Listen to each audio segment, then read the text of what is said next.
Il est 7h. La seconde session d'information sur la radio numéro 1 sur l'info et le sport. Nous parlerons dans la chronique société des spécialistes de la division avec Ahmed Touré. Et vous aurez à 7h20 la matinale de la Coupe du Monde. Fernand Kouakou sera en notre compagnie pour toutes les informations sur la Coupe du Monde, les événements passés et le programme à venir.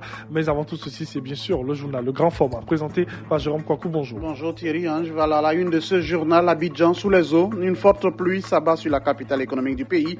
Inondation, route coupée, circulation difficile. Voici le décor ce mardi matin. 200 jeunes ivoiriens à l'école du numérique. La phase 2 du programme Graines de l'avenir a été lancée hier par le ministre de la Communication. Objectif, outiller les étudiants au métier des TIC. Et puis, la crise migratoire en Europe s'invite au Conseil franco-allemand. Emmanuel Macron et Angela Merkel vont aborder la question lors d'une rencontre à Berlin aujourd'hui. Voici pour l'essentiel. Bienvenue à tous. Et nous commençons ce journal sur Radio Côte d'Ivoire avec cette information. Abidjan est sous les eaux. Oui, la pluie continue de tomber, une très grosse pluie qui s'abat en ce moment même sur la capitale économique du pays. Toute la nuit, il est tombé des averses avec son lot d'inondations. Plusieurs cas sont annoncés, notamment à la Riviera et dans de nombreux quartiers périphériques des communes d'Abidjan. Difficile de circuler puisque de nombreuses voies sont coupées. Attention, prudence aux automobilistes pour ceux qui sortent ce matin.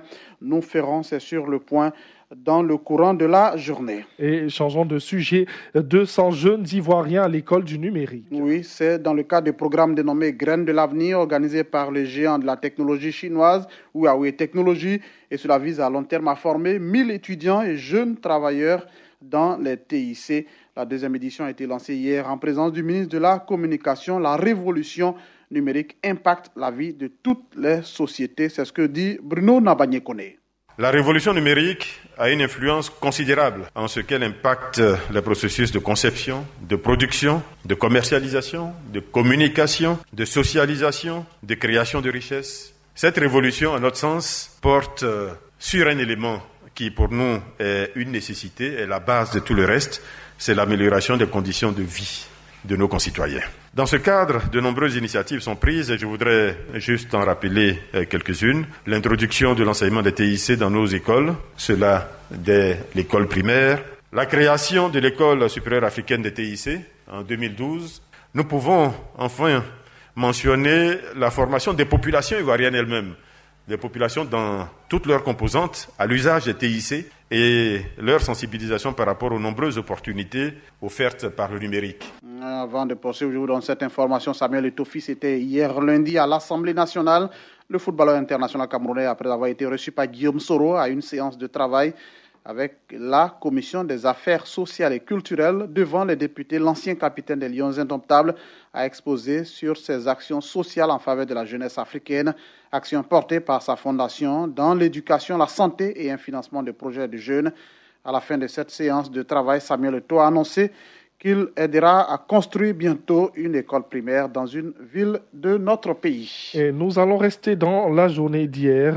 Révision de la liste électorale. Le top départ a été donné hier lundi. Oui, c'était à Grand-Bassam et c'est le président de la commission électorale lui-même qui a donné le top départ et ce jusqu'au 24 juin prochain. Le Youssouf Bakayoko, président de la commission électorale, a donc invité les 6 millions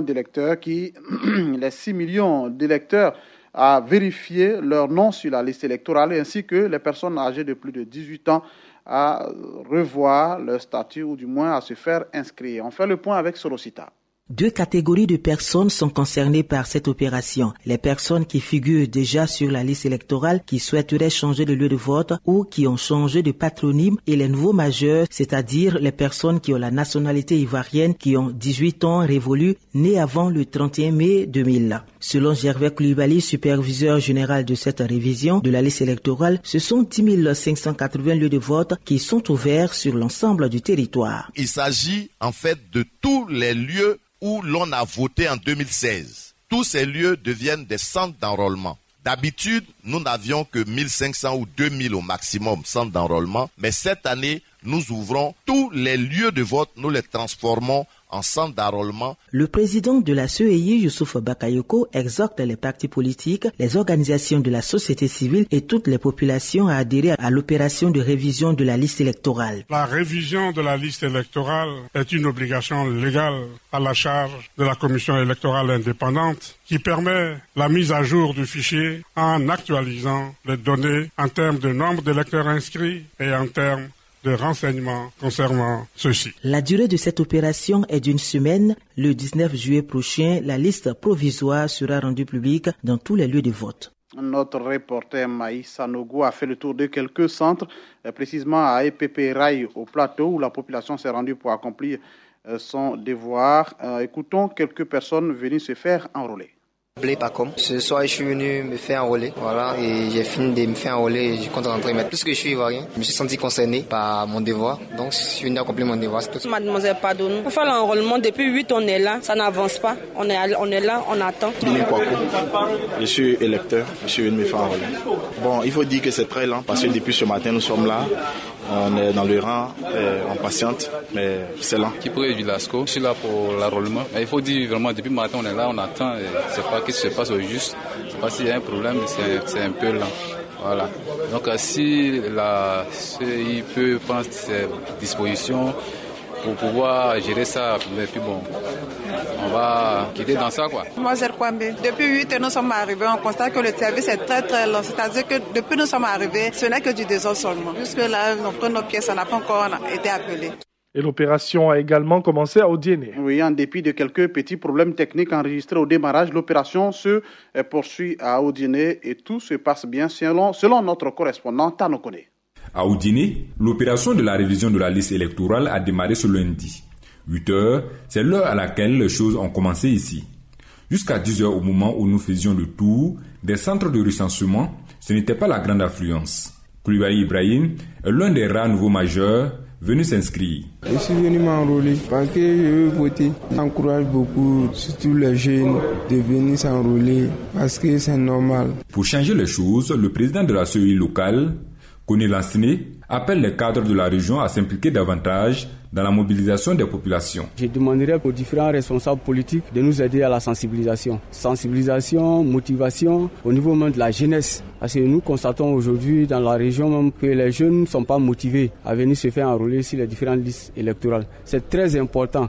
Le choix de nos différents responsables, les mairies, les conseils régionaux, c'est le choix que nous apportons au niveau électoral. C'est un devoir pour nous de venir faire valoir notre droit pour que demain, nous puissions choisir librement nos différents responsables. Notons que la région du Kabadougou compte 185 centres de recensement. En dépit de quelques petits problèmes techniques enregistrés au démarrage, l'opération se déroule bien dans l'ensemble. Démarrée ce lundi, sur toute l'étendue du territoire national, l'opération de la révision de la liste électorale va durer une semaine. Tano Kone, Odiéné, pour Radio Côte d'Ivoire. Et examen de fin d'année, les candidats des IFEF composent depuis hier. Les IFEF, ce sont les institutions de formation et d'éducation féminine. 621 candidats, dont 5 garçons au total, affrontent depuis hier les épreuves de fin d'année.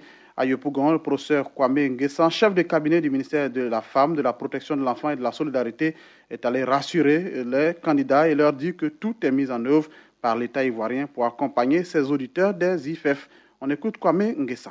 L'IFEF est une structure très importante dans le dispositif du ministère de la Femme. C'est une institution qui permet de donner une certaine formation aux jeunes filles et également une éducation civique. Donc ça permet non seulement d'avoir une certaine autonomisation sur le plan économique, mais également d'être de bonnes mères de famille.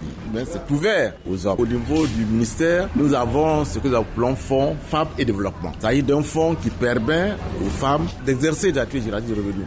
Parce qu'après la formation, il faut pouvoir mettre en pratique ce qu'on a fait. Donc ce fonds-là est là pour accompagner les jeunes filles qui ont fini leur formation dans le domaine des activités génératives de revenus. Autre information dans ce secteur, les informaticiens des agences de voyage sont en formation.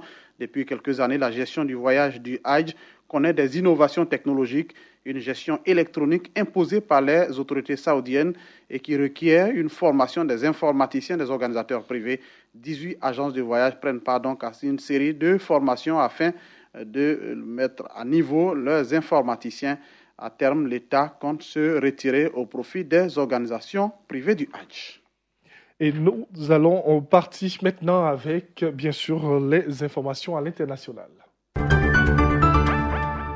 La crise migratoire en Europe s'invite au Conseil franco-allemand. Oui, Emmanuel Macron est attendu aujourd'hui justement à Berlin pour un conseil franco-allemand avec Angela Merkel.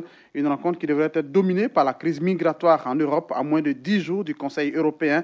La rencontre entre Angela Merkel et Emmanuel Macron devait initialement être consacrée à l'élaboration d'une feuille de route franco-allemande sur la réforme de la zone euro, mais l'épisode de l'Aquarius qui n'a pu accoster ni en Italie ni à Malte avec ses 630 migrants à bord a changé la donne lors du rendez-vous de ce mardi. Donc, il devrait beaucoup être question de la crise migratoire qui secoue l'Europe. On termine avec cette information en provenance du Cameroun. Un couple de militants du parti au pouvoir, le Rassemblement démocratique du peuple camerounais, RDPC, a été tué à Batibo, dans le nord-ouest, l'une des 2 régions anglophones du Cameroun. Issa Chiroma, porte-parole du gouvernement, a déclaré qu'ils ont été abattus par les séparatistes à cause de leur militantisme. Les 2 époux ayant refusé de boycotter la fête nationale du 20 mai, affirmation rejetée par les sécessionnistes qui accusent plutôt l'armée camerounaise d'être responsable de cet assassinat. Point final de ce journal. Retenez que Abidjan est sous les eaux et qu'une forte pluie s'abat sur la capitale économique du pays. Inondations, routes coupées, circulation difficile. Voici le décor ce mardi à Abidjan. Prudence, prudence sur nos routes.